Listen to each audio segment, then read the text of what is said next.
तो के P Y 19 part B है ना, 2 मार्क्स क्वेश्चंस। तो पार्ट बी का ये पहला क्वेश्चन है, इसको ट्राई करो सभी बच्चे।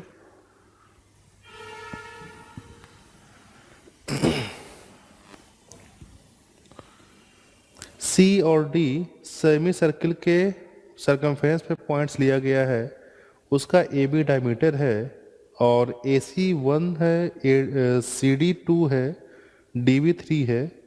तो ए बी किस इंटरवल में लाई करेगा? ए बी आपका किस इंटरवल में लाई करेगा?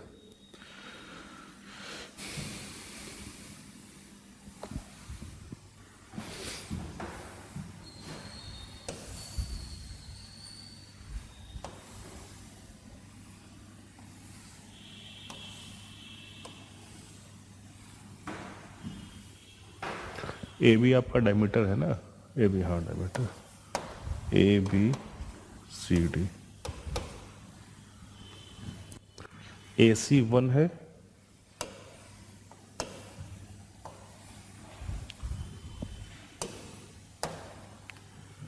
सी डी 2 है, डी बी 3 है। ए बी का इंटरवल बताना है, किस इंटरवल में ए बी होगा, इसको कुछ मान ही लेते हैं। हाँ, तो बताइए कौन से बच्चे बना चुके हैं, इसको रिस्पॉन्स कर सकते हैं।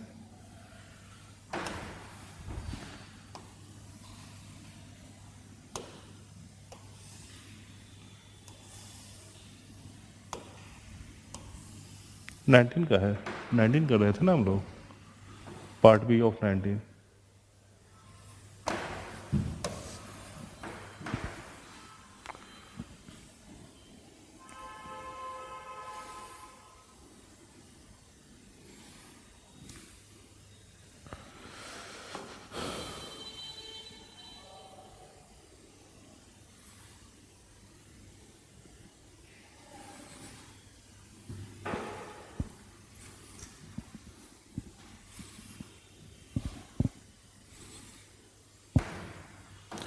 ए बी डायमीटर, तो ये भी यूज कर पाओगे तुम लोग कि ये 90 होगा, ये 90 होगा। और टोलेमी थ्योरम तो जानते हो क्या होता है? टोलेमी थ्योरम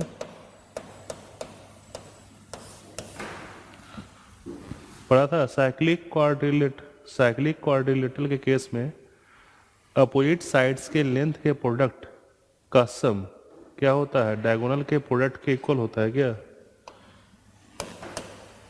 हाँ करो।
हाँ बताओ।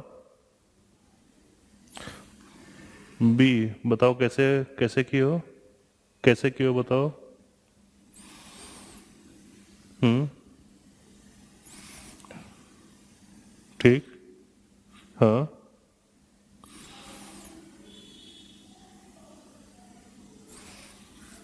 हम्म। हम्म।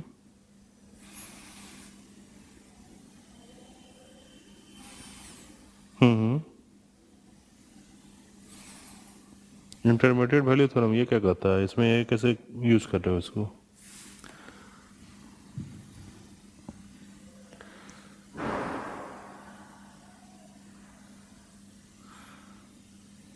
तो ये इंटरमीडिएट वैल्यू थ्योरम होता है।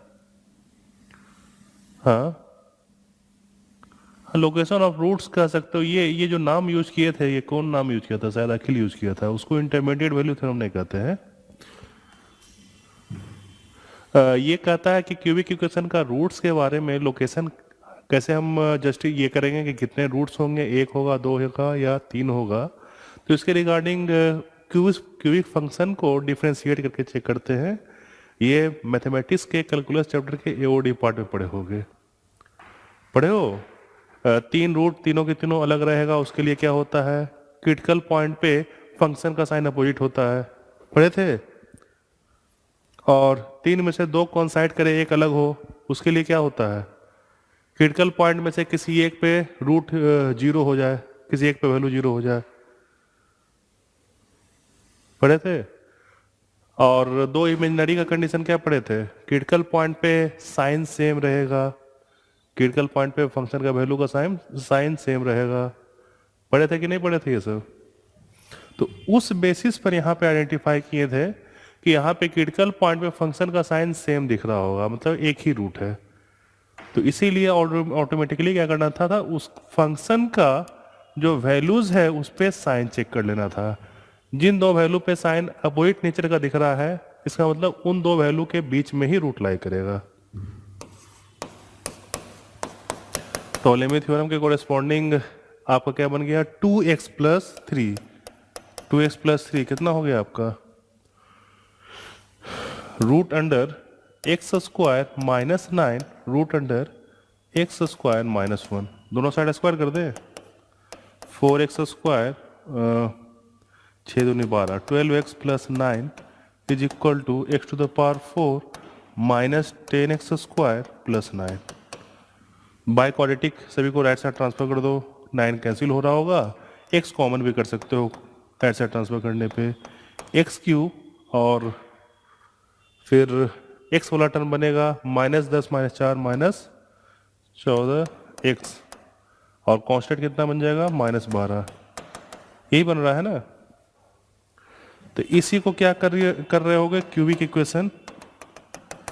ये x का वैल्यू जीरो तो हो नहीं सकता है ना, यही पार्ट जीरो होगा। तो ये वाला पार्ट को f(x) मान लिए, और इस क्यूबिक इक्वेशन का रूट्स कितने पॉसिबल है, उसी से आप डायमीटर के पॉसिबल वैल्यूज बता सकते हैं क्या क्या हो सकता है, इस कंडीशन को फॉलो करने वाला।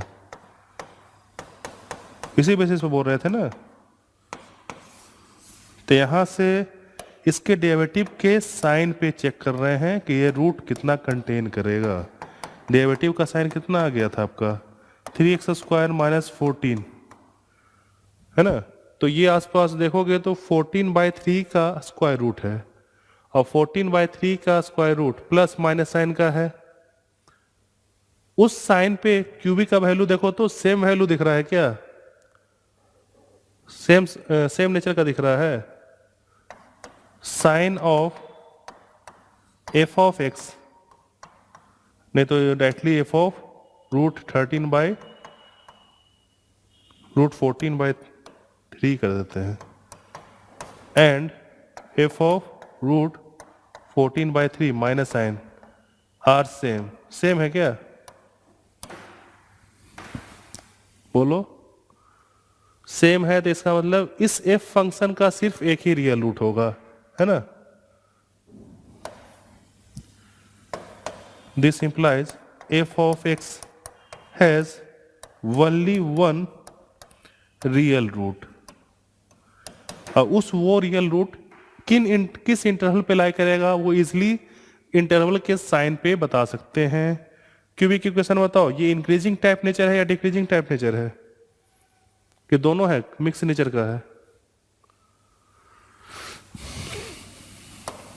मिक्स है। तो 4.1 पे बताओ तो एफ ऑफ एक्स का साइन क्या आ रहा है? आवाज आ रही है? हाँ, तो 4.1 पे एफ ऑफ एक्स का साइन क्या है? निगेटिव। और 4.2 पे पॉजिटिव। और किसी भी इंटरवल के एंड पॉइंट पे चेक कर लोगे तो सेम साइन का ही दिखेगा।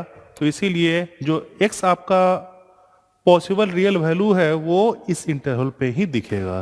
क्लियर है? हाँ, तो क्लियर कट अगर टोलेमी थ्योरम याद रहे, ध्यान में रहे, और क्यूबिक का ये जो एओडी वाला कंसेप्ट है ये ध्यान में रहे तो ये क्वेश्चन इजीली बना पाओगे, है ना? हाँ, एक क्या कौन हो? नहीं नहीं, साइक्लिक होनी चाहिए बस, सिर्फ क्वाड्रिलेटरल साइक्लिक होनी चाहिए। तो इसको नोट डाउन कीजिए, फिर नेक्स्ट क्वेश्चन देखेंगे। 22 लिख लिए। नेक्स्ट सेकंड नंबर इरेज कर दें। हाँ, इसको देखो,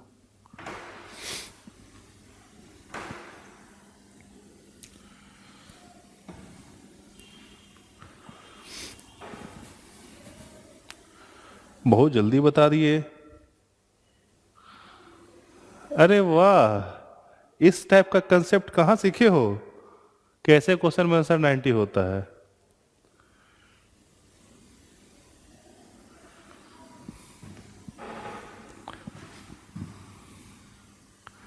इतना क्वेश्चन कहाँ देख लेते हो? 90 वाले ही क्वेश्चन क्यों देखते हो? 0 और 100 वाले क्यों नहीं देखते हो? 120 वाले भी देखा करो। सॉल्व करो, सॉल्व करके बताना।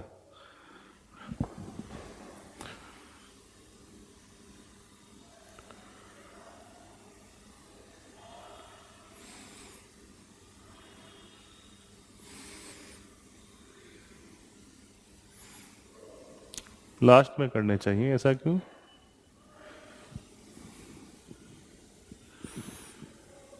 हाँ, लेंदी कैलकुलेशन है तो कह सकते हो कि लास्ट में करने चाहिए, इसीलिए पार्ट बी वाले वो लास्ट में दिए रहते हैं। ये थोड़ा लेंदी कैलकुलेशन है। बताओ, ट्रायंगल के मीडियन का लेंथ याद है? मीडियन थ्रू ए, इसका लेंथ क्या होता है?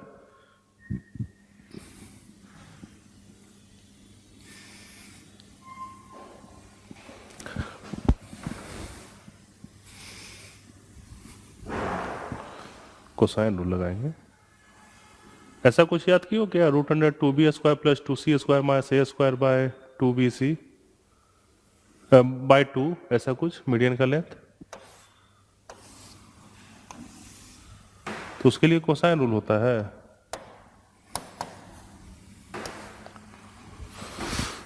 तो एक आपका वो यूज होगा मीडियन वाला लेंथ, दूसरा जो यूज होगा आपका सेंट्रॉइड मीडियन को किस रेशियो में डिवाइड करता है?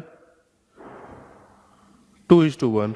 ये दूसरा कंसेप्ट, दूसरा फंडा क्लियर होगा।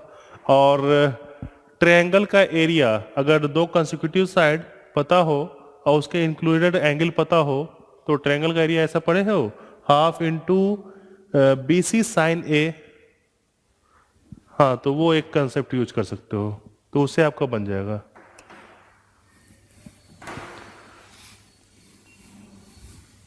एडी आपको क्या है? बाइसेक्टर है। डायग्राम बना देते हैं, फिर आप लोग कैलकुलेशन वाला काम करना। एडी बाइसेक्टर है, CAD एंगल यूज किया है तो उसको कुछ मान लो, उतना लिखने से बेटर है कुछ मान लेते हैं, बहुत लिखना पड़ जाएगा फिर। BAD ये भी एंगल यूज किया है तो इसको कुछ मान लेते हैं। और G क्या है? सेंट्रॉइड। BGA। अच्छा, यहाँ पे तो B से आपको मीडियन ड्रा करना पड़ जाएगा, उसको भी ड्रा कर लेते हैं। ये थीटा एंगल, इस थीटा एंगल के बारे में बताना है क्या होगा। क्या बोला है? कॉट अल्फा और कॉट बीटा 2/1 है क्या? तो कॉट अल्फा 2 कॉट बीटा हो गया आपका यहाँ से। Cot alpha to cot beta,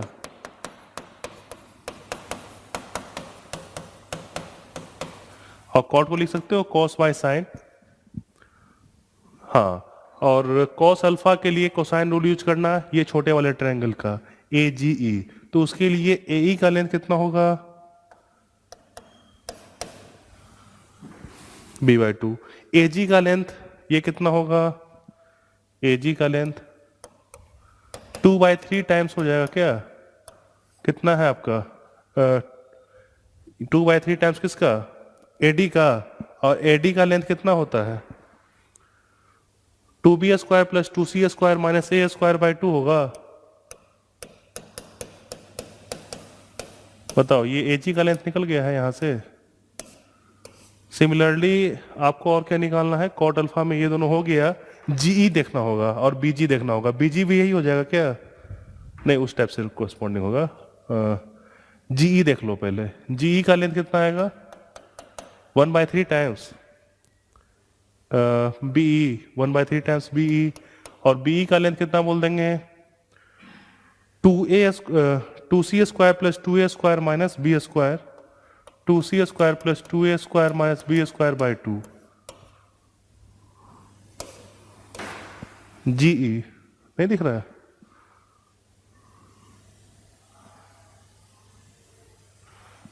ये नीचे वाला पार्ट 1/3 होगा ना मीडियन का, तो ये टोटल मीडियन का लेंथ कोरस्पॉन्डिंग फॉर्मूला से लिखे हैं। सुश्वेता क्लियर दिख रहा है अब, ये दोनों पार्ट क्लियर है। तो इस ट्रायंगल का कॉस अल्फा लिख दोगे इतना से, है ना, कॉस अल्फा लिखा जाएगा उस ट्रायंगल के कोरस्पॉन्डिंग। साइन अल्फा वाला काम ट्रायंगल का एरिया बना देना, साइन अल्फा के लिए ट्रायंगल का एरिया बना देना, ये बोला ए डी सी ट्रायंगल का एरिया। ये इसलिए हम बनाएंगे कि ए डी सी ट्रायंगल का एरिया जो रहेगा वो ए बी डी ट्रायंगल के एरिया के इक्वल होगा क्या,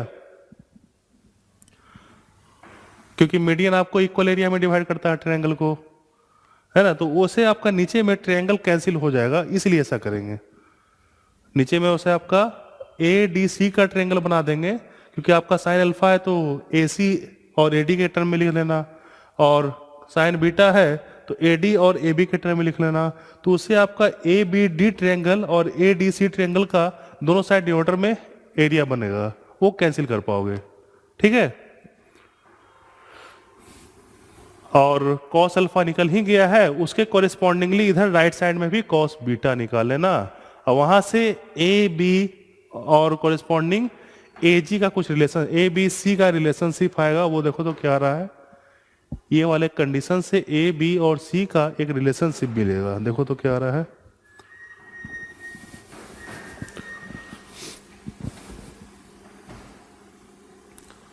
इसीलिए पढ़ना बोल रहा था कि सर कैलकुलेटिव क्वेश्चन बाद में किया जाए क्या, हाँ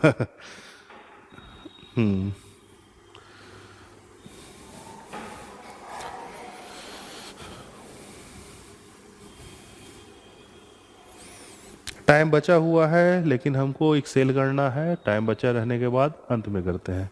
तो इसी को कहते हैं स्मार्ट स्ट्रेटेजी। एग्जामिनेशन में स्ट्रेटेजी स्मार्ट किस तरीके से बनाते हैं कि जो क्वेश्चन इजीली है वन शॉट में बन जाएगा उसको सबसे पहले अटेम्प्ट करना है, जो थोड़ा टाइम लगेगा उसको उसके बाद अटेम्प्ट करना है, और थोड़ा टाइम टेकिंग वाले को बाद में और अटेम्प्ट करेंगे।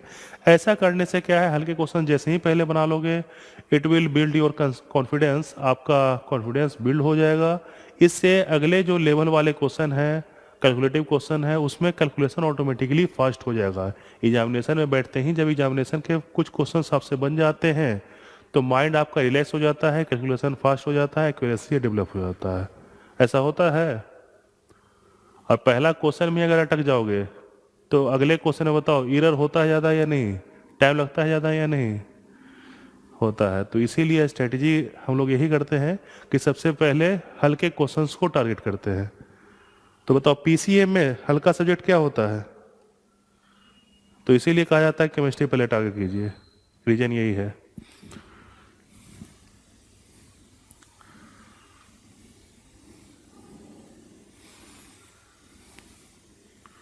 पेपर नहीं, स्टूडेंट पे डिपेंड करता है। स्टूडेंट कोई मैथमेटिक्स को ज़्यादा अगर प्यार करता हो तो वो मैथमेटिक्स पहले करेगा, फिजिक्स को करता हो तो फिजिक्स पहले करेगा।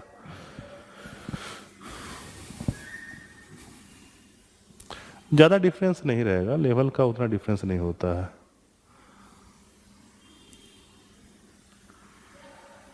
टफनेस वो आपके क्या कहते हैं सब्जेक्ट के प्रति कितना रुझान है उस पर भी डिपेंड करता है। अगर आप मैथमेटिक्स को उतना प्रेम से देखते हैं तो टफ क्वेश्चन भी आपके लिए इजी बन जाएगा। फिजिक्स को प्रेम से नहीं देखते हैं तो आपका इजी क्वेश्चन मिलेगा कि बहुत टफ है, डिफिकल्ट है।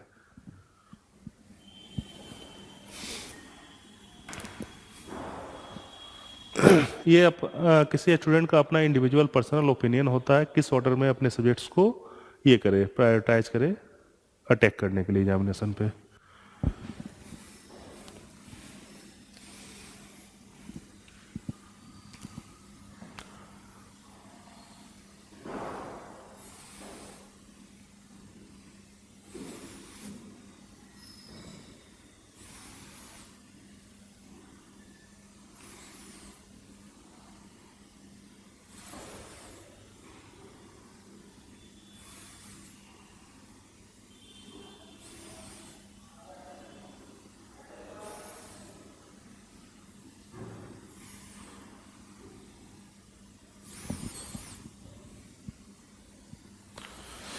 अभी तक रिलेशनशिप डेवलप नहीं कर पाए, 2 क्वेश्चन आधा घंटा, बताओ।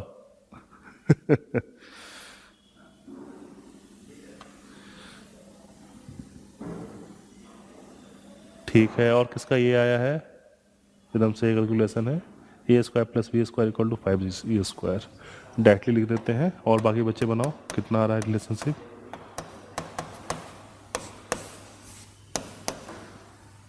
कैसे लिखे हैं, क्लियर है ना? किस बेसिस पे लिखे हैं?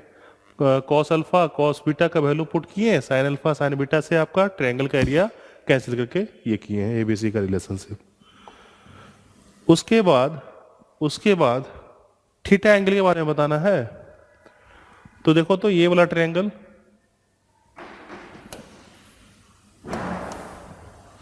ये वाला ट्रायंगल में तीनों साइड हमको पता है क्या? कॉस थीटा यूज कर ले, वहां पे कोसाइन रूल। देखो तो कॉस थीटा कितना हो जाएगा? कॉस थीटा सी स्क्वायर प्लस ए जी स्क्वायर, एक गलती लिख दी है, बी जी स्क्वायर प्लस ए जी स्क्वायर माइनस सी स्क्वायर अपॉन 2 बी जी ए जी, यही होगा। अब देखो तो न्यूमरेटर को सिंप्लीफाई करने पे कितना आ रहा है?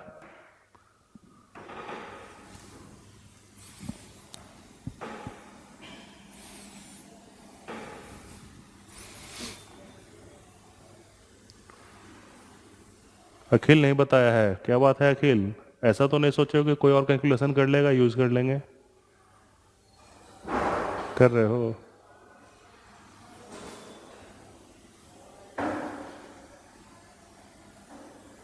प्रणव, एक सेकंड तुम्हारा बोलते ही खत्म हो गया था। 1 मिनट।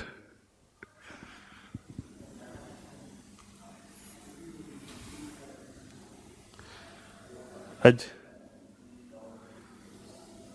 अभी तो अखिल बोले थे इस टाइप के क्वेश्चंस का, अखिल अभी तो बोले थे इस टाइप के क्वेश्चन का आंसर 90 डिग्री होता है। बताओ किस एंगल का कॉस वैल्यू 90, मतलब 90 डिग्री के कॉस वैल्यू क्या होता है? 0। तो इसका मतलब न्यूमरेटर में A square plus B square minus 5c square आना पड़ेगा अखिल के कंसेप्ट के अनुसार। अखिल अगर कुछ और बता रहा है इसका मतलब इसका कंसेप्ट पानी पीने गया है।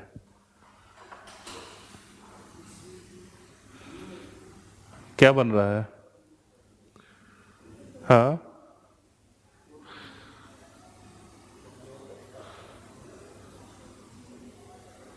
बाहर माइनस यही बन गया है। न्यूमरेटर में A square plus B square minus 5c square आ गया है।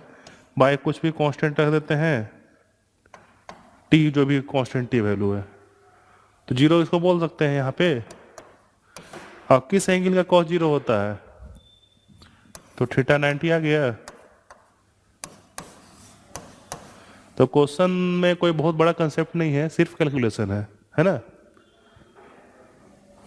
क्लियर है? तो बताइए, अगर इसको लिख चुके हैं, समझ चुके हैं, तो अगले क्वेश्चन की ओर प्रस्थान करें या कुछ समय चाहेंगे आप लोग?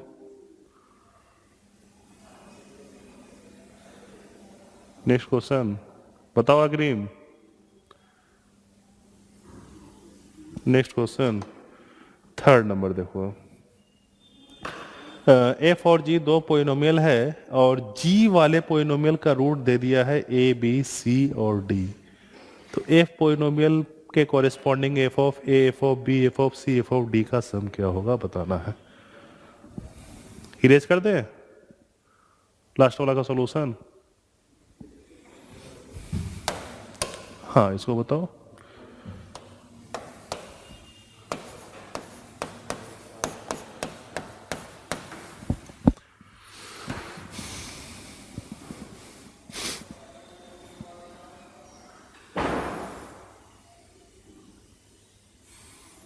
देखा हुआ है, अभी तो दिखाए हैं, अभी तो देखे होंगे।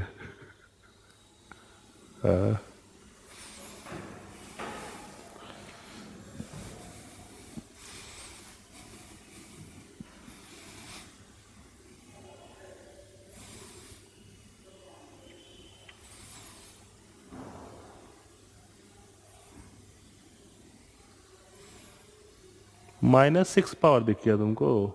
जब लिखा है पोइनोमियल, तो पोइनोमियल में ऑटोमेटिकली तुमको क्लियर समझना चाहिए थे कि एक्सपोनेंट निगेटिव नहीं होगा। अब नहीं लग रहा है देखने में? हाँ। अच्छा, पावर सारा पॉजिटिव रहेगा। पोइनोमियल का कंडीशन ही होता है कि वेरिएबल का एक्सपोनेंट होल नंबर रहना।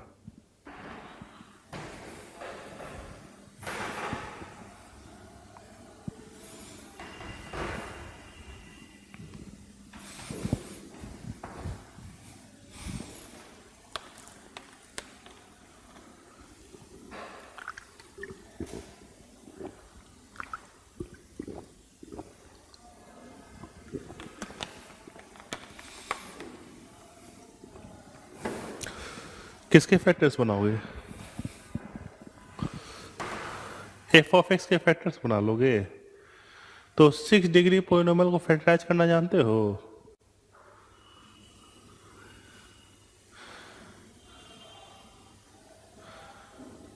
हाँ, एफ को जी से डिवाइड करो, एफ को जी से डिवाइड करो।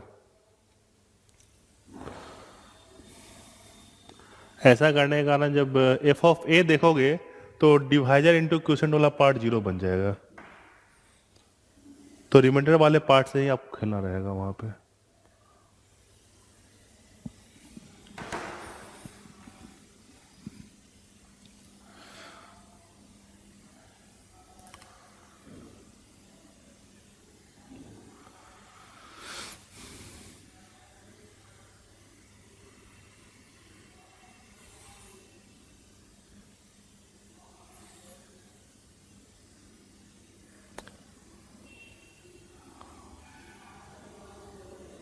कहाँ पे देखे थे? हो गया? हाँ बताओ। हाँ, सॉल्यूशन याद कर लिए हो, बताओ कैसे याद? हाँ अच्छा। नहीं, हाँ लगता है कि तुम्हारा जो फ्रेंड अखिल है वो सॉल्यूशन सुना है।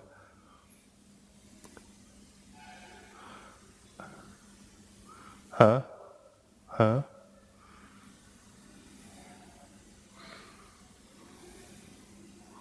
हाँ।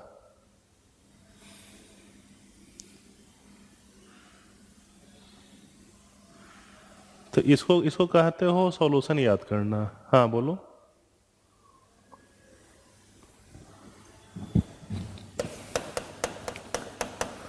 ये बताओ क्वेश्चन कितना आ रहा है? बस और कुछ नहीं आएगा? 2x² - 8x - 1 आ रहा है। हाँ ठीक है, ये आपका डिवाइजर क्यूसेंट 2x² - 2x - 1। ये क्लियर है यहाँ तक? कहाँ पे? अरे कैसे तुम इस बार कैसे मतलब ये लगा रहे हो जीरो? सॉल्व किए कि इस टाइप के क्वेश्चंस का आंसर जीरो दिखता है आपको? सॉल्व किए हो कि लगता है कि इस टाइप के क्वेश्चन का आंसर डायरेक्टली जीरो ही होगा?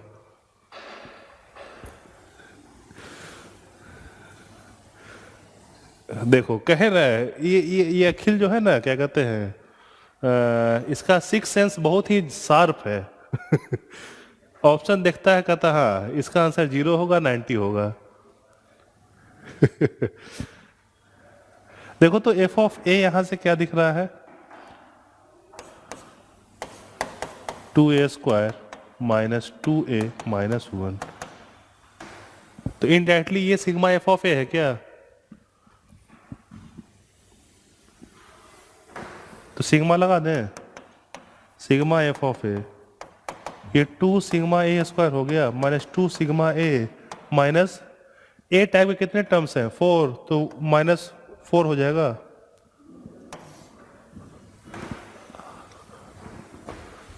तो वही उसको कहते हैं आंसर याद करना, कि आंसर याद किए थे सर, सिग्मा एफ ऑफ ए था।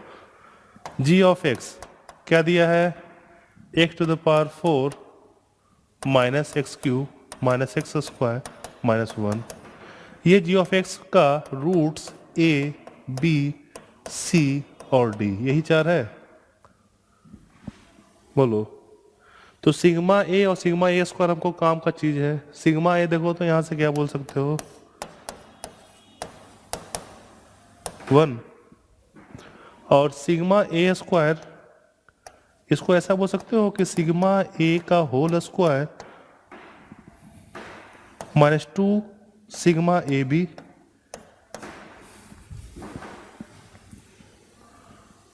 और सिग्मा ए 1 यहाँ पुट कर दे तो 1 का स्क्वायर -2 सिग्मा ए बी, बताओ तो यहाँ से कितना आएगा? -1। तो कितना आ गया इसका वैल्यू? 3 आ गया। पुट कर दें अब 2 इंटू 1 2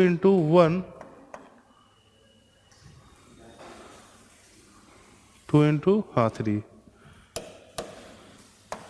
-2 इंटू 1 -4, कितना आ गया वैल्यू? 6 -6 0 आ गया। हाँ तो देखो अखिल का सिक्स सेंस कितना करेक्ट है? हाँ बोलो क्या है?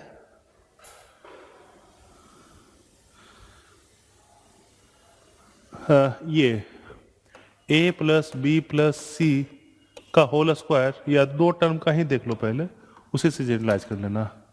इसका स्क्वायर हम लोग क्या पढ़े हैं? a² plus b² plus 2ab पढ़े हैं। तो ये क्या है? सिग्मा ए का होल स्क्वायर, सिग्मा ए का whole square equal to sigma a² plus 2 sigma A B. ठीक है,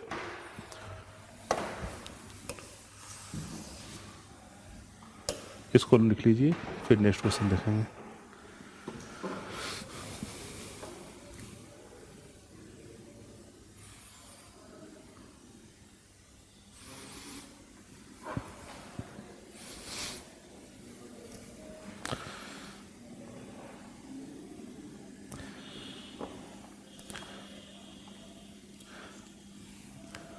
अच्छा ये बताओ,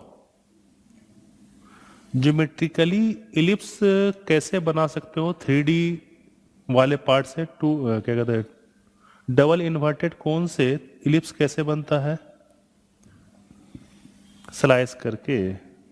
और स्लाइसिंग जो करते हैं उसके लिए कंडीशन कुछ होता है। प्लेन किस कंडीशन में स्लाइस करेंगे? क्या कंडीशन होता है? Acute angle. अब वो एंगल किसके रिस्पेक्ट में है?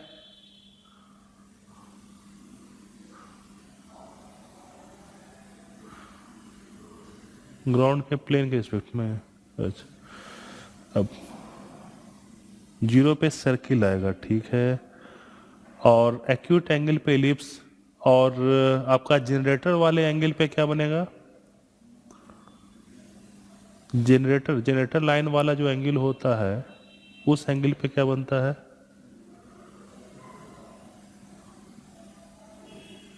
जनरेटर लाइन समझते हो या नहीं समझते हो? वह लाइन जो आपका हॉरिजॉन्टल के साथ थीटा एंगल बना के रिवॉल्व करवाए हो, उसी रिवॉल्विंग कंडीशन के कारण आपका डबल इन्वर्टेड कोण बनता है। एक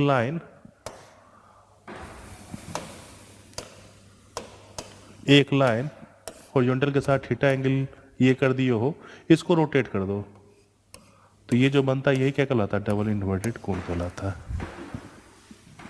इस कोण से आप सेगमेंट, हाँ, सर्कल के लिए आपका 0 डिग्री एक्यूट एंगल पे इलिप्स, और जनरेटर वाले एंगल पे क्या बनेगा?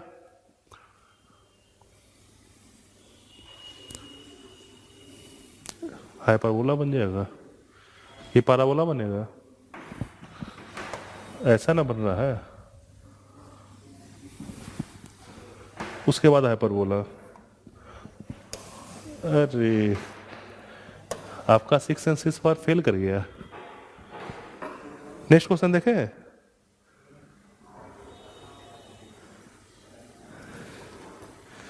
हाँ, तो इसी बेसिस पे, इसी कंसेप्ट पे ये क्वेश्चन है आपका।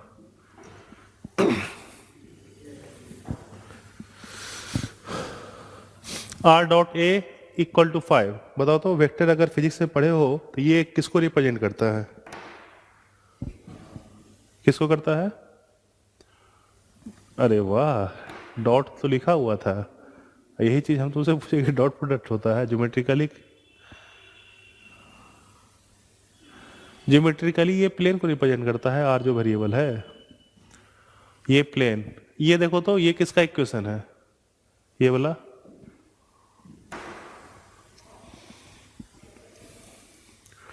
इलिप्टिकल, 3 डायमेंशन में इलिप्टिकल फिगर है, इलिप्स नहीं कर सकते हैं। ये हाँ, इलिप्सॉइड जो भी, इस इलिप्सॉइड का इस प्लेन के साथ प्रोजेक्शन कटिंग जो लेंगे वो क्या बनेगा? इलिप्स बनेगा। उसी इलिप्स का क्या बोला है? एरिया किस क्लोजेस्ट इंटीजर के पास है? उसी इलिप्स का एरिया किस क्लोजेस्ट वाले इंटीजर के पास है? समझ में आ गया? तो ये 3 डायमेंशनल क्वेश्चन था।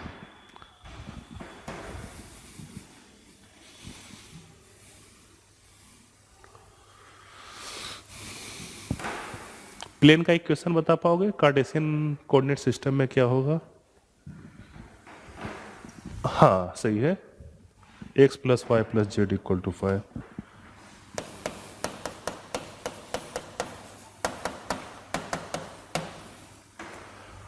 और ये इलिप्स वाला जो फिगर है,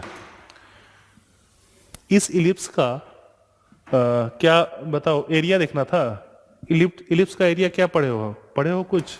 एरिया ऑफ इलिप्स क्या होता है? हाँ, तो हमको पाई पता है, कांस्टेंट है। ए और बी का वैल्यू अगर निकाल लें तो इलिप्स का एरिया बोल पाएंगे। उस एरिया से देख पाएंगे कि वो कौन से इंटीजर के नजदीक है। बी का वैल्यू क्या होता है? √a² - a² e²। तो हमको ए देखना है और ए ई का वैल्यू देखना है। तो बताओ तो ये इलिप्स का जो इस टाइप का इक्वेशन लिखा है, इस इक्वेशन से बी और सी का डिस्टेंस किसके इक्वल होता है? अब कर पाओगे? करो, पहले ट्राई कर लो, उसके बाद करेंगे। कौन सा? ये वाला पार्ट से, ये प्लेन है ना।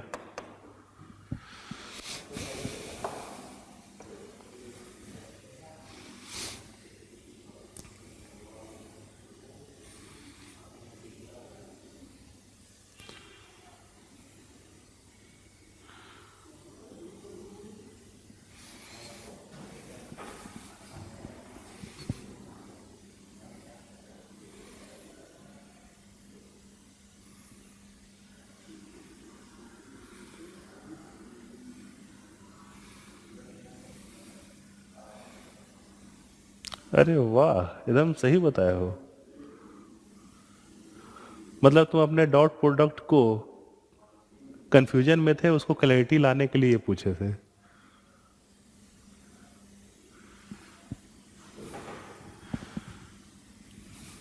डॉट करना भूल चुके हो ना, प्रणव? नहीं याद है? अच्छा, आई डॉट आई क्या होता है? I dot J, I dot के। हाँ, तो इसीलिए आपका आर का कोरिस्पॉन्डिंग आई आई के साथ ही आपका डॉट वाला वैल्यू दिखेगा, जे और के साथ जीरो दिखेगा। उस बेसिस पर यहाँ पे X plus Y plus Z लिखा हुआ है।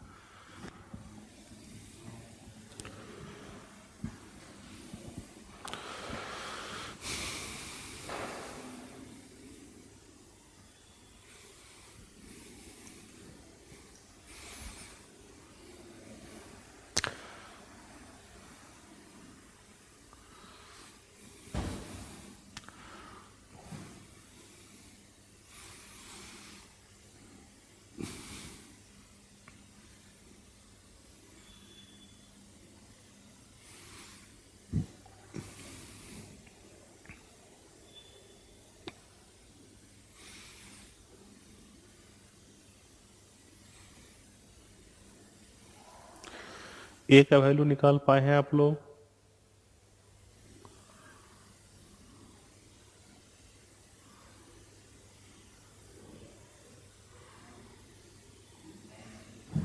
ऐसा कुछ पढ़े थे क्या?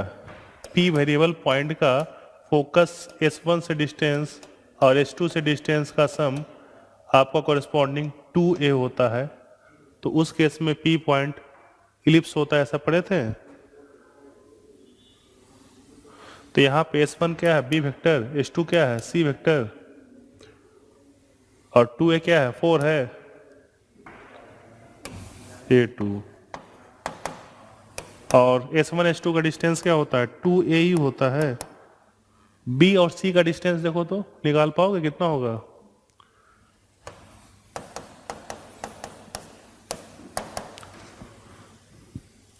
एक्स का डिफरेंस 3, 9 बन गया, 1 10 और 2 का स्क्वायर 4, 14, रूट 14 होगा।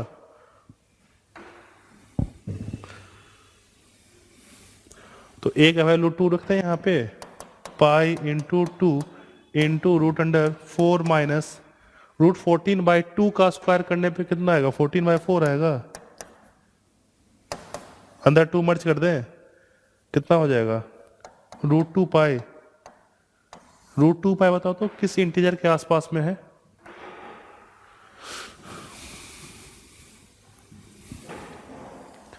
4 के आसपास। तो इसका आंसर 4 बोल देंगे। हाँ बताइए।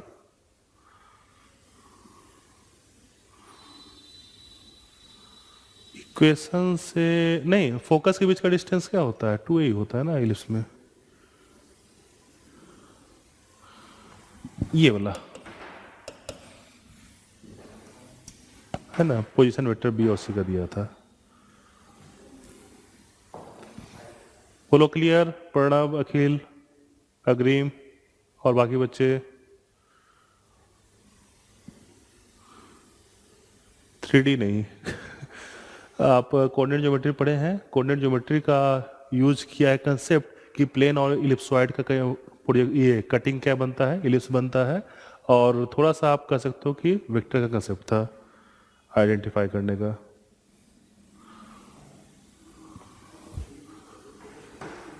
नहीं, मुश्किल नहीं आते हैं।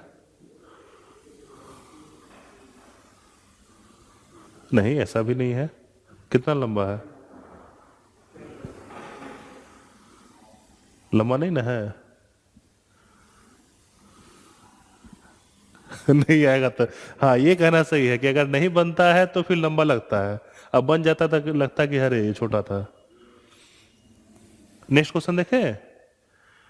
तो डर नहीं बैठाना अग्रिम, डर बैठाना बहुत बड़ा डर का बात है, डर को मत बैठाना। नेक्स्ट 5th क्वेश्चन आगे देखें ना। 5th देखो।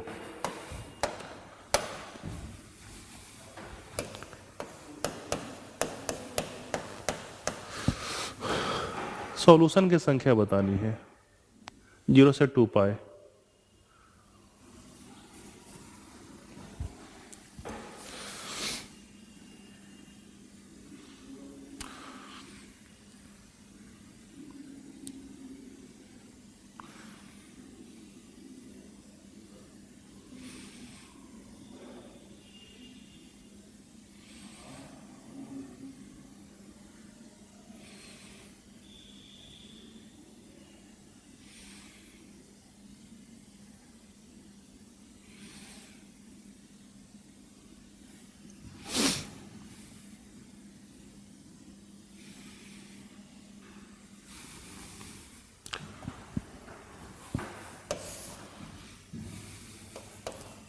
Cos theta equal to cos alpha. Theta और अल्फा में रिलेशनशिप क्या होता है?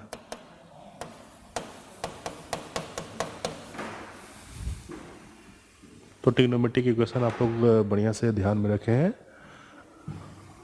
हाँ, sine C plus sine D उसकी जरूरत नहीं पड़ेगी, दोनों डायरेक्टली ऐड कर पाओगे।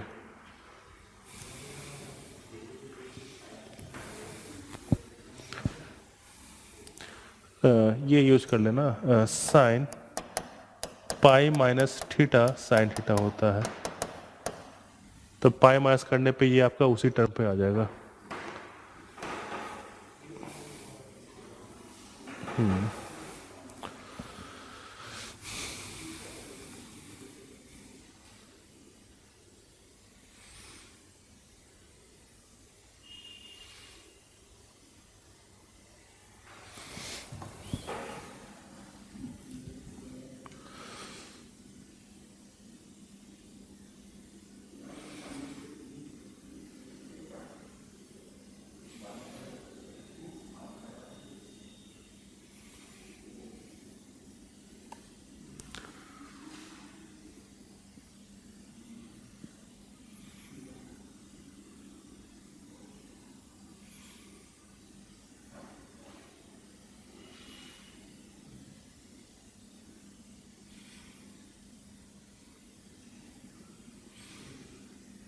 सेवन सॉल्व किए हो या सिक्स सेंस बता रहा है? सॉल्व किए हो। हाँ, तो वैल्यू बता दो क्या क्या है। हम्म हम्म हम्म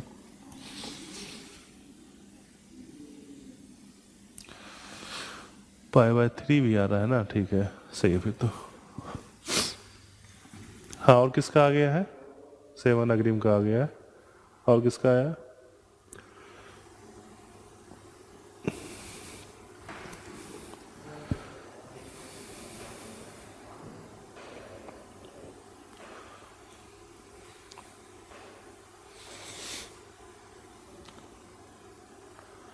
सॉल्व कर रहे हैं या सॉल्व करें?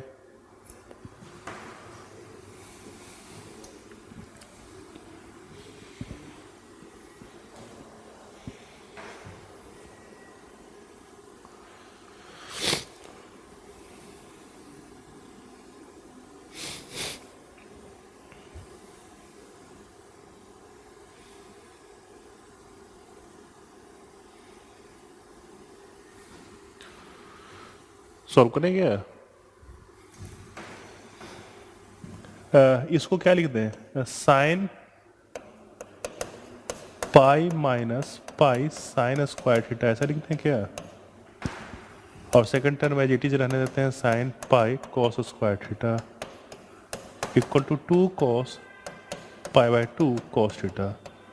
अब देखो तो ये साइन, ये पाई कॉमन करने पे 1 माइनस साइन स्क्वायर का कॉस स्क्वायर लिख देंगे। तो इसका आर्गुमेंट जो है वो आपका इसके बराबर हो बन चुका है, तो ऐड करने के बाद 2 भी कैंसिल हो जाएगा, तो sine pi cos square theta is equal to क्या दिख गया आपका? Cos pi by 2 cos theta, ऐसा होगा। अब इस साइन को कॉस के टर्म में लिखकर ये वाला वैल्यू यूज कर लेने हैं, तो क्या हो गया आपका? पाई 2 minus pi cos square theta बनेगा 2n pi plus minus pi by 2 cos theta. 2 by pi से मल्टीप्लाई कर दें इसमें, तो 2 बाई पाई से मल्टीप्लाई करने पे ये क्या बन जाएगा? 1 minus cos square 2 cos square, और ये कितना बन गया 2 बाई पाई करने पे? 4n plus minus cos theta बन गया। सभी को राइट साइड ट्रांसफर कर दो, 4n को लेफ्ट साइड ट्रांसफर कर देना।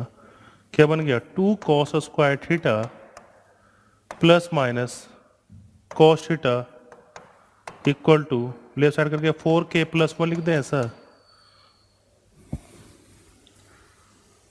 बोलो क्लियर यहां तक? अब बताओ, 2 कॉस स्क्वायर, ये जो प्लस माइनस है, प्लस कॉस के साथ 1 वैल्यू ले लें, प्लस कॉस इक्वल टू 1,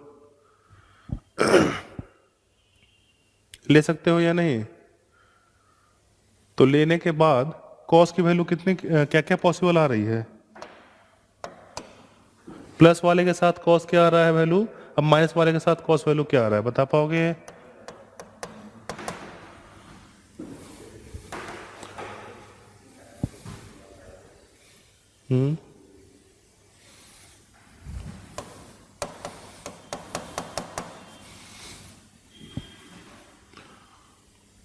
के इंटीजर में सिर्फ और सिर्फ क्या जीरो ले सकते हैं?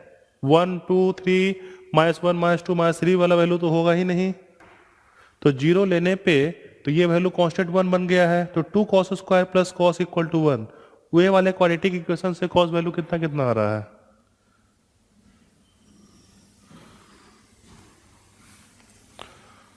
एक 1/2 आ जाएगा क्या? 1/2 आएगा कि -1/2 आएगा? -1 1/2 -1/2 और क्या आ रहा है? 1। ये चार वैल्यू आ रहा है प्लस माइनस के साथ। तो बताओ तो ये -1 वाला वैल्यू इस इंटरवल में कितने थीटा वैल्यू देगा? 0 से 2 पाई में एक देगा, और हाँ पाई, ये एक वैल्यू यहाँ मिला। 1/2 वाला कितना वैल्यू देगा? 1 -1/2 वाला कितना वैल्यू, और 1 वाला कितना वैल्यू? सभी को ऐड करो, कितना बन गया? 7। किस ऑप्शन में है? डी। आंसर आ गया। बोलो से श्वेता, क्लियर है?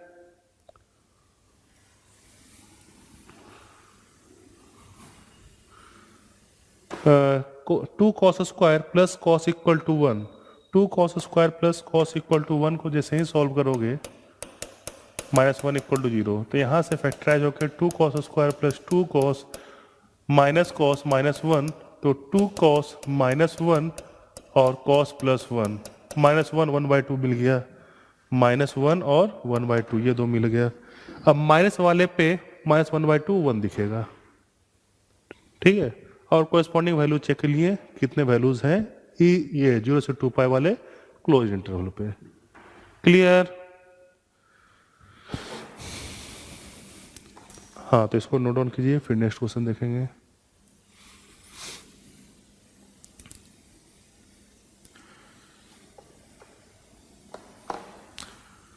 लिख लिए?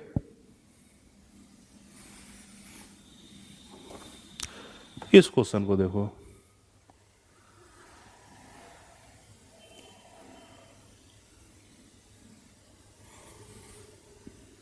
इरेज कर दें सॉल्यूशन। हाँ देखो इसको, जे का इनइक्वलिटी बताना है पाई को कंटेन करते हुए और बिना पाई कंटेन करते हुए। तो पाई कंटेन किस केस में करेगा, मतलब किस तरह से इसको रिलेशनशिप बनाओगे इंटीग्रैंड का, और पाई कंटेन किस केस में नहीं करेगा, वो सोचना है आपको। इंटीग्रेशन का हल्का फुल्का आइडिया है या नहीं है? है तो tan इनवर्स का इंटीग्रल क्या होता है, डिफरेंशियल क्या होता है, differential coefficient tan inverse x का। ठीक है, ठीक है, तो काम बन जाएगा फिर। और x का इंटीग्रल क्या होता है? ठीक, ठीक, निकल जाएगा फिर तो, निकालो।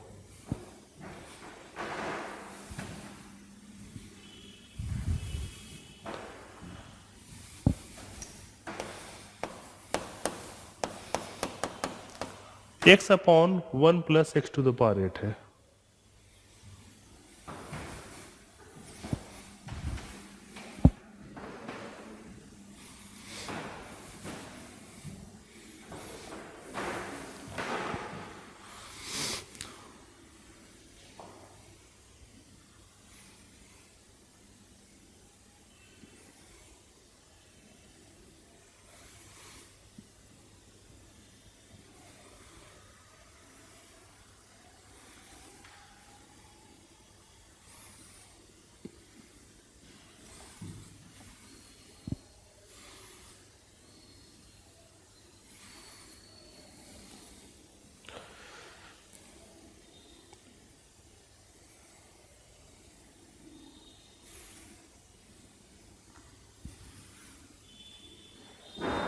वन ट्रू है और टू बताओ, टू क्या है?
दोनों ट्रू है।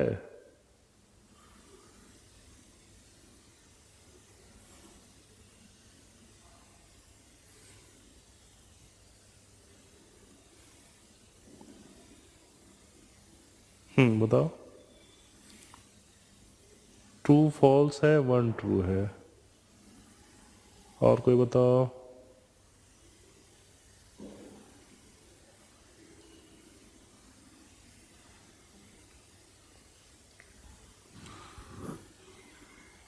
ए लग क्या क्या बोल रहे हो? ए लग रहा है, ए है, अच्छा। तो पहला सिर्फ ट्रू है, दूसरा फॉल्स है। अखिल,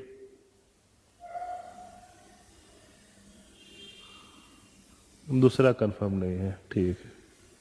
हाँ, इसीलिए बोल रहे थे ए लग रहा है। और दूसरे वाले पे तुम कैलकुलेशन नहीं किए हो। देखो तो 0 से 1 वाले इंटरवल पे देखना था। हाँ, 0 से 1 में अगर x बिलोंग कर रहा है तो उस केस में बताओ x⁴ और x⁴ में कौन बड़ा होगा? 4 बड़ा होगा, ठीक। तो इसका रेसिप्रोकल में ऑर्डर क्या रहेगा? हाँ, तो1/x⁴ बड़ा बन जाएगा 1/x⁴ से। पहले 1 ऐड कर दो, फिर करना है काम।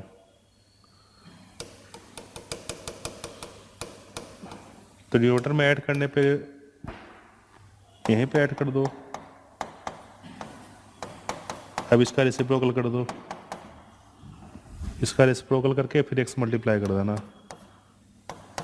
रेसिप्रोकल करके x मल्टीप्लाई कर दिए, x पॉजिटिव नंबर है, डायरेक्शन चेंज नहीं करेगा। क्लियर है ना? और रेसिप्रोकल करके डिनोमिनेटर में ऐड करना वो कोई मतलब बहादुरी का काम नहीं है, पहले ही ऐड करके रेसिप्रोकल करना। अब बताओ, इंटीग्रेट कर दो दोनों साइड 0 से 1 में। 0 से 1 में इंटीग्रेट कर दो।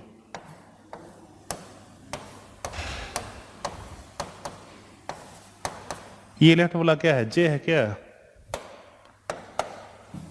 तो जे ग्रेटर देन, ये वाला पार्ट का इंटीग्रल बता पाओगे? 1/2 tan−1 होगा। लिख दें डायरेक्टली? हाँ, tan−x², 0 से 1। क्या बन गया आपका? π/8 बन गया। बोलो, सभी को क्लियर है कि यहाँ पे सब्स्टिट्यूट करके दिखाएं? ये कैसे आया? बोलो, दिखाना है या क्लियर है? क्लियर, ठीक है। तो ये आपका फर्स्ट पार्ट यहाँ पे आ चुका है। अपने आप गलत हो गया कि गलत देखे हो। सेकंड वाले पार्ट के लिए वन, ये बताओ तो एक्स टू द पावर 8, 0 से 1 वाले एंटर। अच्छा ये सेकंड पार्ट था। अच्छा फर्स्ट पार्ट अब कर रहे हैं। फर्स्ट पार्ट में बताओ एक्स टू द पावर 8 1 से बड़ा होगा या छोटा होगा? छोटा होगा क्योंकि एक्स आपका 0 1 में बीच में है। 1 ऐड कर दें यहाँ पे, रेसिप्रोकल कर दें और एक्स मल्टीप्लाई भी कर दें।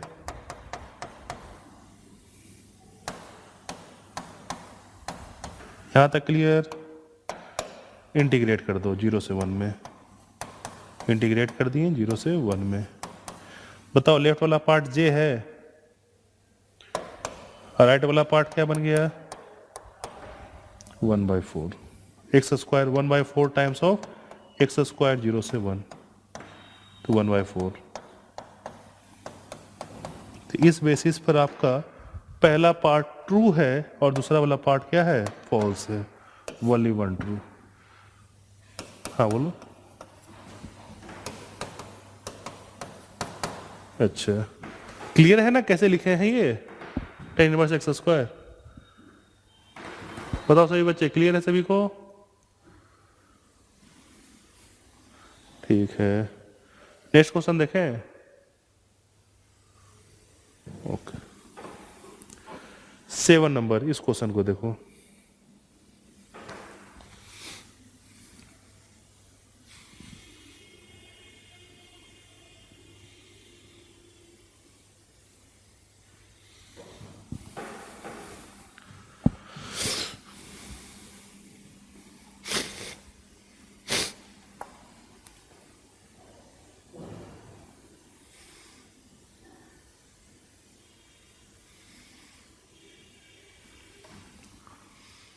एफ डैश है।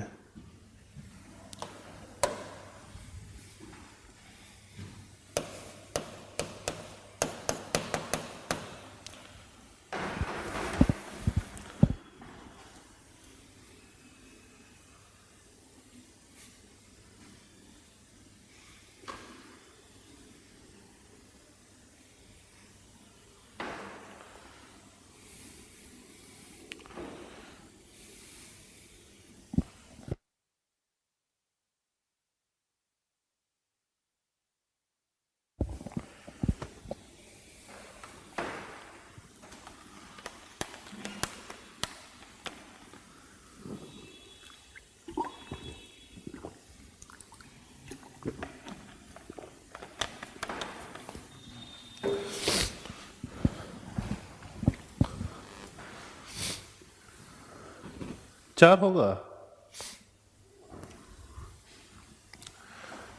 बताओ चार फंक्शन क्या क्या सोचे हो ऐसा?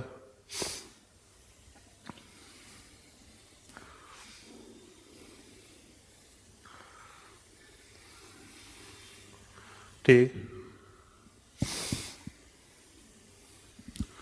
ठीक ठीक, चार हो गए। अगर उस तरह से सोच रहे हो चार, चार से ज़्यादा फंक्शन नहीं बना सकते हो।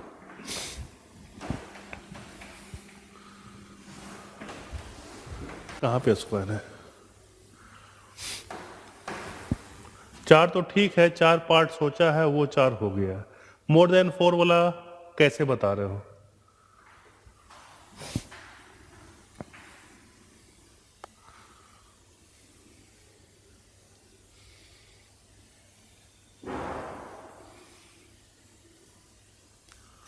तो ये तो आपका कांस्टेंट ऑफ इंटीग्रेशन निकालने के लिए दिया है, इंटीग्रेट करके जो कांस्टेंट आएगा उसके लिए दिया है। हाँ क्या?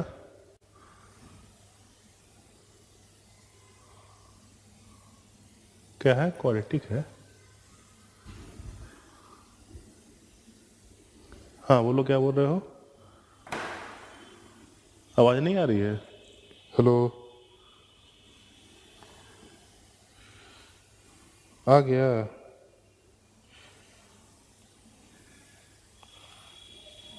थोड़ा देर से आ रहा है, अभी भी नहीं आया सही से। रुक जाओ, फिर से कनेक्ट करते हैं।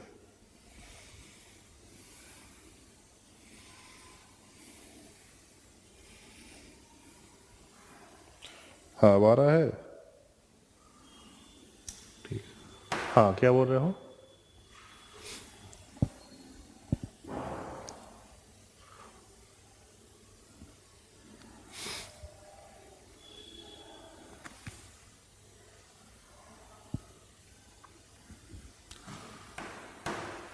चार्ज, हाँ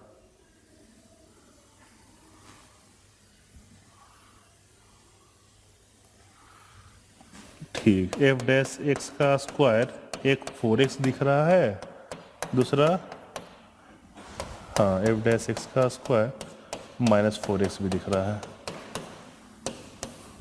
4f(x) हाँ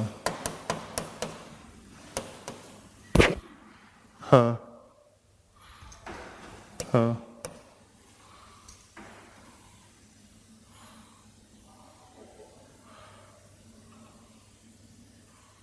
हाँ, तो ये पॉजिटिव वाला केस है। ये केस है आपका f(x) पॉजिटिव के लिए। ये केस आप कह सकते हो कि f(x) निगेटिव के लिए है। हाँ फिर से रूट, हाँ ठीक।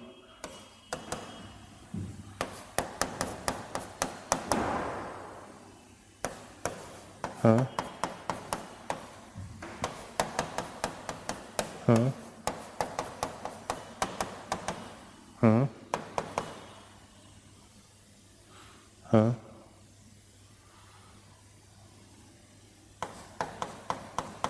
हाँ हाँ हाँ हाँ हाँ हाँ, कम्बिनेशन बहुत सारा बना सकते हैं। हाँ क्योंकि ये f(0) पे 0 बोल रहा है, लेकिन ऐसा नहीं बोला कि किसी और पे 0 नहीं हो सकता है, तो f(x) कांस्टेंट 0 भी ले सकते हैं। f(x) को 0 भी ले सकते हैं। उसी तरह यहाँ पे ये इस तरह से 4 बनेगा और मर्ज कर करके बहुत बना सकते हैं, इसलिए मोर देन 4 बोल रहे हैं। क्लियर है? इसी टाइप से यहाँ पे भी दिखेगा, इसलिए यहाँ ये वाला पार्ट उधर नहीं किया है। बोलो प्रणव, अखिल, अग्रीव, ठीक है ना? मोर देन 4 रीजन यही है। अक्षित, अरे अक्षित भी आया है, कहाँ थे अब तक? पूजा कर रहे थे, पूजा हो गया? पूजा कर लिए? पूजा नहीं कर रहे थे? अखिल, अखिल बोला कि सर अभी थोड़ा विश्वकर्मा पूजा है तो पूजा करने गया है। चलो नेक्स्ट क्वेश्चन देखें। 8 नंबर। f(x) है mode of sine x, g(x) है 0 से x f(t) dt, और p(x) बोला है g(x) -2/πx। इरेज कर दें? अच्छा, हम भूल ही हैं कि हम इधर लैपटॉप पे देख रहे हैं, आपके लिए तो दिक्कत हो जाएगा।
क्या होता? मोड साइन x का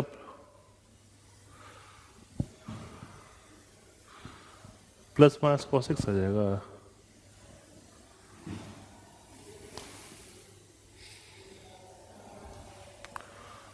प्लस माइनस मोड कॉसिक्स हो जाएगा, मोड कॉसिक्स हो जाएगा।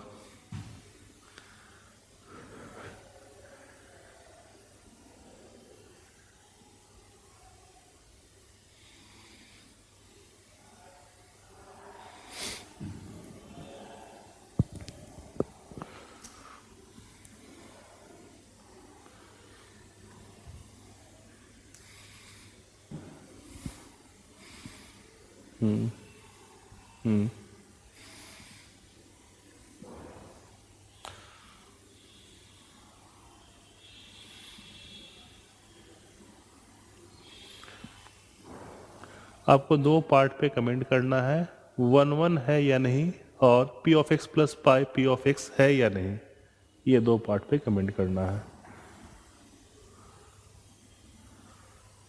पी वाला 1 1 है या नहीं वो चेक करना है। तो पी ऑफ एक्स पहले देख लो सिंप्लीफाई करके क्या दिख रहा है।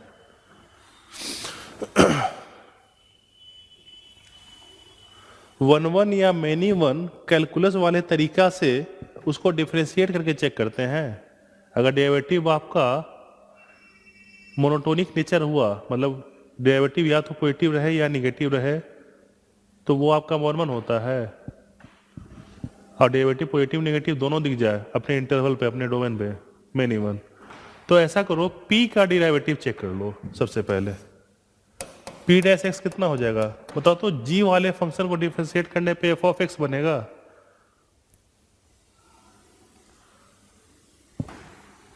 बनेगा f ऑफ एक्स।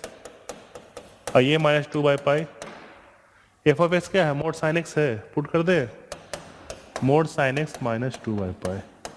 अब बताओ तो ये वैल्यू पार्टिकुलर साइन का होगा कि साइन चेंज करते रहेगा अपने डोमेन सारे रियल वैल्यू के लिए।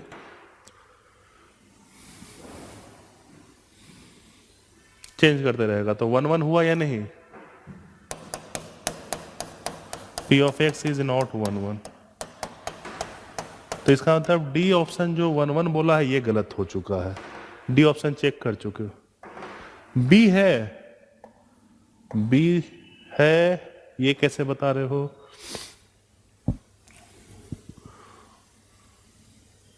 पीरियोडिक फंक्शन नहीं आ रहा है, देख लेते हैं। p of X plus pi देखें, सी है, ठीक है देख लेंगे। p of X plus pi देखो तो p of X plus pi g of X plus pi minus 2/पाई एक्स प्लस पाई, यही बनेगा। ये वाला पार्ट दोनों में मल्टीप्लाई कर देना। अब देखो तो g ऑफ एक्स प्लस पाई को ऐसा लिख सकते हो, 0 से पाई, अब पाई से पाई प्लस एक्स, 0 से pi F of T D T plus pi से pi plus X F of T D T, ऐसा लिख सकते हो। ये टोटल आपका g of X plus pi होगा माइनस 2/पाई एक्स माइनस 2, यहां तक क्लियर। अब बताओ 0 से पाई में साइन पॉजिटिव वैल्यू होता है या निगेटिव वैल्यू होता है, या दोनों होता है पॉजिटिव, तो एफ ऑफ टी क्या हो जाएगा, साइन टी हो जाएगा। तो साइन का इंटीग्रल, डिफरेंट इंटीग्रल बताओ तो 0 से पाई कितना होता है। तो देखो तो 0 से पाई में इंटीग्रेट करने पे, वैल्यू पुट करने पे कितना आ गया, 2 आ रहा है। और ये फंक्शन में अगर t को t माइनस पाई से रिप्लेस कर दे तो कोई दिक्कत होगा क्या, t को t प्लस पाई से रिप्लेस कर दे तो ये 0 से पाई बन जाएगा, 0 से x बन जाएगा f of T D T. और ये आपका कितना हो गया, माइनस 2/पाई एक्स माइनस 2, कैंसिल हो गया 2। ये क्या है, p ऑफ एक्स है क्या, किसके इक्वल आ गया, सारे x के लिए p of X plus pi p of x होगा। बोलो क्लियर हुआ, कहां पे,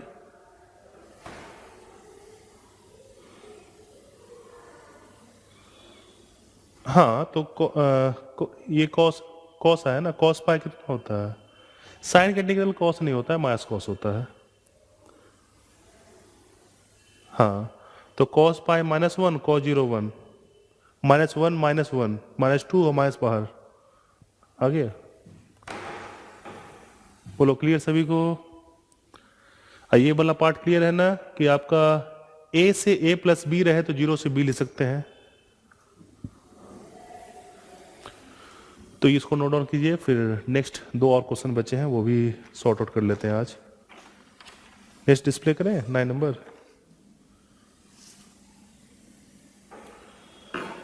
9 नंबर डिस्प्ले करें। हाँ देख लो।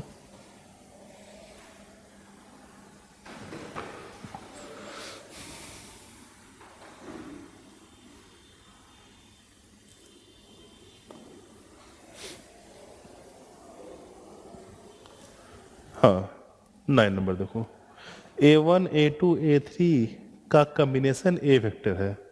इसका मतलब इसका x कंपोनेंट a वेक्टर का a1 है, y कंपोनेंट a2 है और z कंपोनेंट a3 है। इस रिलेशनशिप को सेटिस्फाई करने वाला कितने आपके a सेट में एलिमेंट्स होंगे?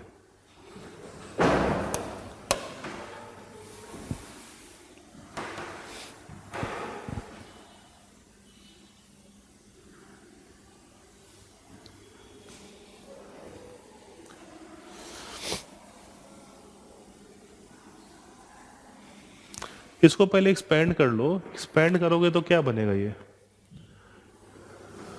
हाँ ये 2 के पावर आई अंदर में भी है, ओवरऑल स्क्वायर है, ये ओवरऑल स्क्वायर है।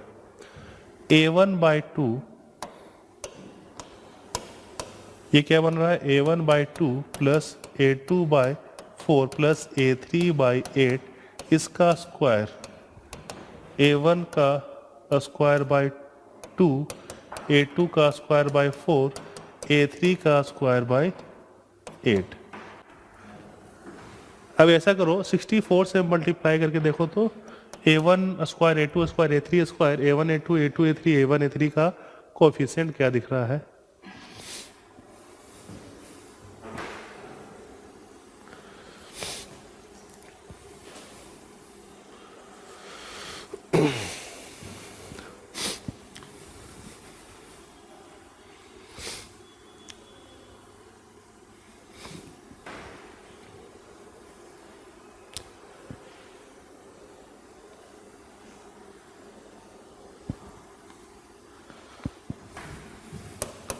Sixteen a1 square plus 12 a2 square plus 7 a3 square, ऐसा आएगा। a1 a2 सभी को राइट साइड ट्रांसफर कर रहे हैं 64 मल्टीप्लाई करके। 16 12 7 -16 -4 -8 -16 a1 a2 minus 4 a2 a3 -8 a1 a3 equal to 0। अब इसको आपको सिर्फ ये इस टाइप से इसको लिखना है, ये परफेक्ट स्क्वायर के सम के फॉर्म पे लिखा है, ये इजीली लिखा पाएगा। 2√2 a1 माइनस 2√2 a2 का स्क्वायर,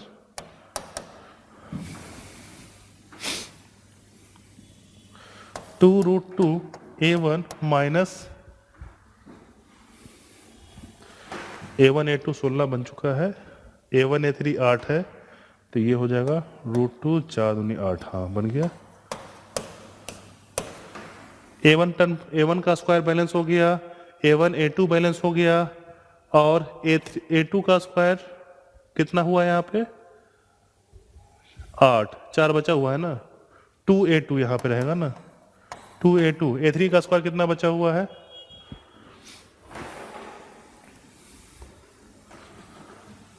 यहाँ पे 2 बचा, यहाँ पे ऐसा करो -a3, तो ऐसा करने पे ये बैलेंस हो गया ना a2 a3 प्लस 2a3 का स्क्वायर। बोलो सारा परफेक्ट स्क्वायर बन गया है क्या?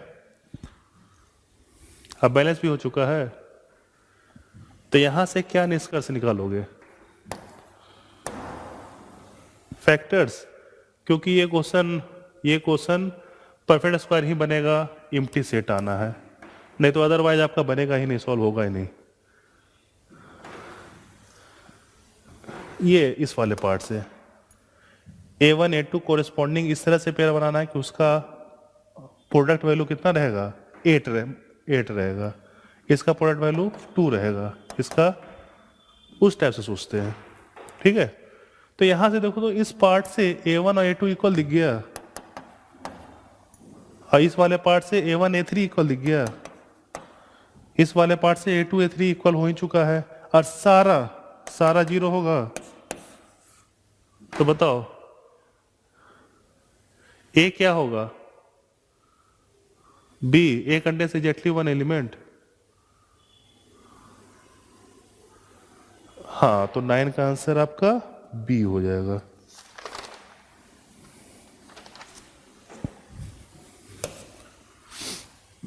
क्लियर। तो अब इसका लास्ट क्वेश्चन देखिए, 2 नंबर्स मार्क्स का 19 का लास्ट क्वेश्चन। इस टाइप क्वेश्चन आप लोग आई थिंक बेसिक मैथमेटिक्स में देखे होंगे।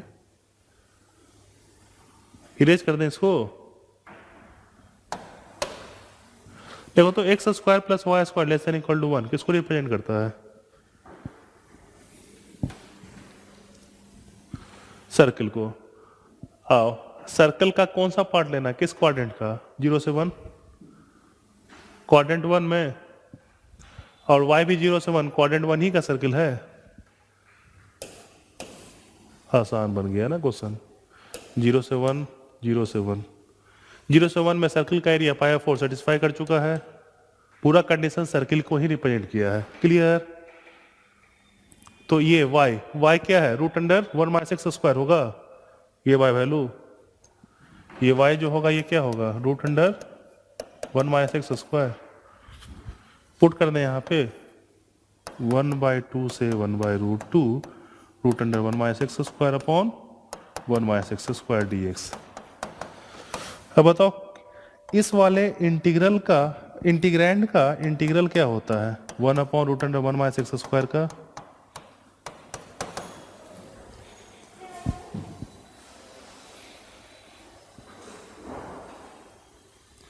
इस वाले इंटीग्रैंड का इंटीग्रल क्या होता है, साइन इनवर्स एक्स। हाँ एकदम सही है, साइन इनवर्स एक्स कहाँ से कहाँ इंटीग्रेट करना है, 1/2 से 1/√2। तो 1/√2 का साइन इनवर्स वैल्यू कितना होता है, π/4, और 1/2 का π/6। π/4 माइनस π/6 कितना होगा, किस ऑप्शन में है, ए। तो इस क्वेश्चन का आंसर क्या बोलेंगे, ऑप्शन ए। तो बताओ सारा क्वेश्चन क्लियर हो गया। वो क्लैरिफाई कर रहा था कि ये पूरा पार्ट, ये जो ऊपर का पूरा पार्ट है सर्किल का फर्स्ट क्वाड्रेंट ही है, क्लियर करने के लिए, एफ फंक्शन को आइडेंटिफाई करने के लिए root under 1 minus X square. Clear. तो आज की क्लास को हम लोग यहीं पे वाइंड अप करेंगे, अगले क्लास में 18 पेपर देखेंगे, ठीक है। Okay, thank you and bye bye.